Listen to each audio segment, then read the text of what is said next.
पहला प्रश्न है, भारत एशिया के किस भाग में स्थित है? पूछा क्या गया है पहले वो देखना है, उसके बाद में आंसर देना है। भारत एशिया महाद्वीप के किस भाग में स्थित है?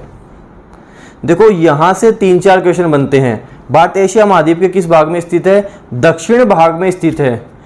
एक विश्व के सापेक्ष पूछे तो भारत किस दिशा में है? तो भारत उत्तर पूर्वी गोलार्ध में है। जब विश्व के सापेक्ष देखेंगे तो भारत उत्तर पूर्वी गोलार्ध है।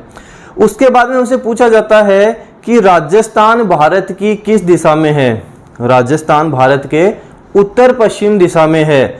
इस तरह से 3-4 क्वेश्चन यहाँ से बनते हैं और बार बार रिपीट होते हैं। अच्छे से आपको ध्यान रखना है। इसका उत्तर हो जाएगा ब, दक्षिण में। अगला प्रश्न है, राजस्थान की कुल स्थलीय सीमा की लंबाई है। राजस्थान की कुल स्थलीय सीमा पूछिए आपसे, आंसर अच्छे से देना है, गलत नहीं करना है। कुल स्थलीय सीमा की लंबाई कितनी है? कुल स्थलीय सीमा का मतलब हो गया अंतर्राष्ट्रीय और अंतर्राज्यीय दोनों को मिलाकर जो सीमा आएगी उसे हम कुल स्थलीय सीमा कहेंगे। तो इसका आंसर आपको बताना है। क्या 1070 किलोमीटर है? 1070 तो पाकिस्तान के साथ जो अंतर्राष्ट्रीय सीमा लगती है उसे कहते हैं। 3,42,239 वर्ग किलोमीटर। राजस्थान का कुल क्षेत्रफल 3,42,239 वर्ग किलोमीटर है।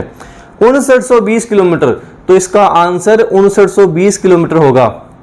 अंतर्राज्यीय और अंतर्राष्ट्रीय दोनों सीमाओं का आप मिलाओगे तो 5920 आपके पास आंसर आ जाएगा। तो इसका उत्तर स हो जाएगा 5920 किलोमीटर। अगला है, राज्य में सबसे पहले सूर्योदय एवं सूर्यास्त किस जिले में होता है? सबसे पहले सूर्योदय और सबसे पहले सूर्यास्त किस जिले में होता है? एक यहां से प्रश्न ये भी बनता है कि राज्य में सबसे बाद में सूर्योदय और सूर्यास्त कहां होता है? अगर आपसे सबसे पहले पूछे तो इसका आंसर धौलपुर हो जाएगा, उत्तर ब हो जाएगा। सबसे बाद में पूछे तो इसका आंसर जैसलमेर होगा। क्यों होगा? क्योंकि सबसे पहले की बात करेंगे तो राजस्थान का पूर्वी जिला आएगा, बाद की बात करेंगे तो राजस्थान का पश्चिमी जिला आएगा। इस तरह आपको ध्यान रखना है। तो उत्तर ब हो जाएगा इसका। अगला है, मत्स्य जनपद की राजधानी थी। महाभारत काल के समय की बात है, जनपद में बटे हुए थे। उस समय आपको बताना है मत्स्य जनपद की राजधानी क्या थी। तो मत्स्य जनपद की राजधानी विराटनगर या बेराट थी। उत्तर हो जाएगा स, विराटनगर। शिवी क्या था? मेवाड़ का जो प्रदेश था वो सीवी जनपद के अंतर्गत आता था।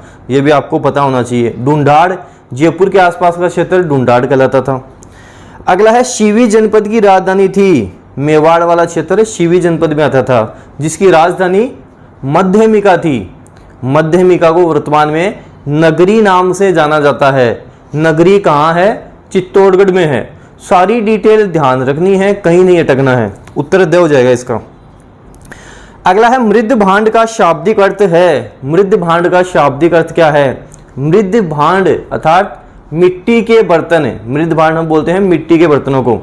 जो एनसीईआरटी बेस्ड क्वेश्चन है वो एग्जाम में आजकल काफी पूछे जाते हैं, और ये एनसीईआरटी बेस्ड क्वेश्चन ही हैं जो मैंने आपके सामने लेकर आया हूं। इसी तरह के प्रश्न आप अच्छे से करके चलो, एग्जाम में एकदम बेस्ट हो जाओगे, पूरे में से पूरे नंबर लेकर आओगे।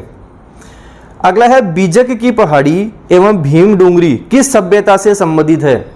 बीजक की पहाड़ी और भीम डूंगरी किस सभ्यता से संबंधित है? तो ये बेराट सभ्यता बोल दो या विराटनगर, उससे संबंधित है। उत्तर हो जाएगा ए, बेराट सभ्यता।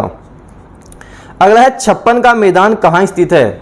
छप्पन का मैदान माही नदी वाला मैदान, जो माही नदी निर्माण करती है, बांसवाड़ा, डूंगरपुर, प्रतापगढ़, ये वाला क्षेत्र। इसका उत्तर हो जाएगा ए, बांसवाड़ा, प्रतापगढ़। जो माही नदी जो निर्माण करती है उसे छप्पन का मैदान कहते हैं।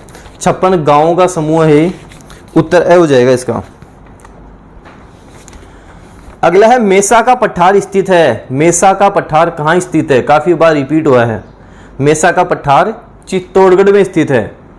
उड़िया का पठार कहाँ स्थित है? उड़िया का पठार जो राजस्थान का सबसे ऊंचा पठार भी है, कहाँ स्थित है? आपको कमेंट बॉक्स में आंसर देना है कहाँ स्थित है। अब कुछ लोग क्या करते हैं, स्किप कर करके वीडियो देखते हैं। स्किप करके देखने से केवल आपके 50 क्वेश्चन ही होंगे, एक्स्ट्रा फैक्ट आपको ध्यान में नहीं आएंगे। तो मैं जो एक्स्ट्रा फैक्ट बताता हूँ वो बहुत ज़्यादा इंपॉर्टेंट है। एग्जाम में काफ़ी क्वेश्चन वहाँ से भी आते हैं। अब आपको कमेंट करना है उड़िया का पठार कहाँ स्थित है, उससे मुझे पता लग जाएगा आप वीडियो किस तरह से देखते हो। अगला है, बनास किस नदी की सहायक नदी है?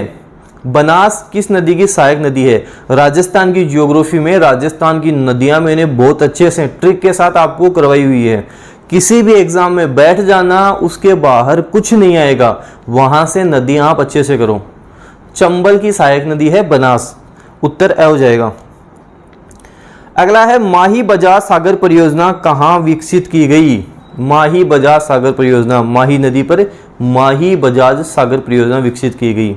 राजस्थान में माही नदी बोरखेड़ा बांसवाड़ा से प्रवेश करती है। आगे चलकर लोहरिया गांव के पास में ही माही बजाज सागर परियोजना बांसवाड़ा के अंदर विकसित की गई है, उत्तर ए हो जाएगा इसका। अगला है घना पक्षी राष्ट्रीय उद्यान राजस्थान के किस जिले में है? घना पक्षी राष्ट्रीय उद्यान, जिसे हम केवलादेव घना पक्षी राष्ट्रीय उद्यान के नाम से जानते हैं, किस जिले में स्थित है आपको बताना है। यहां से 3-4 प्रश्न बनते हैं। केवलादेव घना पक्षी अभ्यारण्य कहाँ है? भरतपुर में स्थित है। एक बनता है कि क्यों प्रसिद्ध है? साइबेरियन सारस के लिए प्रसिद्ध है। एक प्रश्न यहाँ पे बनता है कि जो साइबेरियन सारस आते हैं वो किस ऋतु में आते हैं? तो शीत ऋतु में आते हैं। साइबेरियन सारस शीत ऋतु में आते हैं। क्यों आते हैं? साइबेरिया में बहुत ज्यादा ठंड पड़ती है, इसलिए शीत ऋतु में ये आते हैं, केवलादेव घना पक्षी अभयारण्य में आते हैं।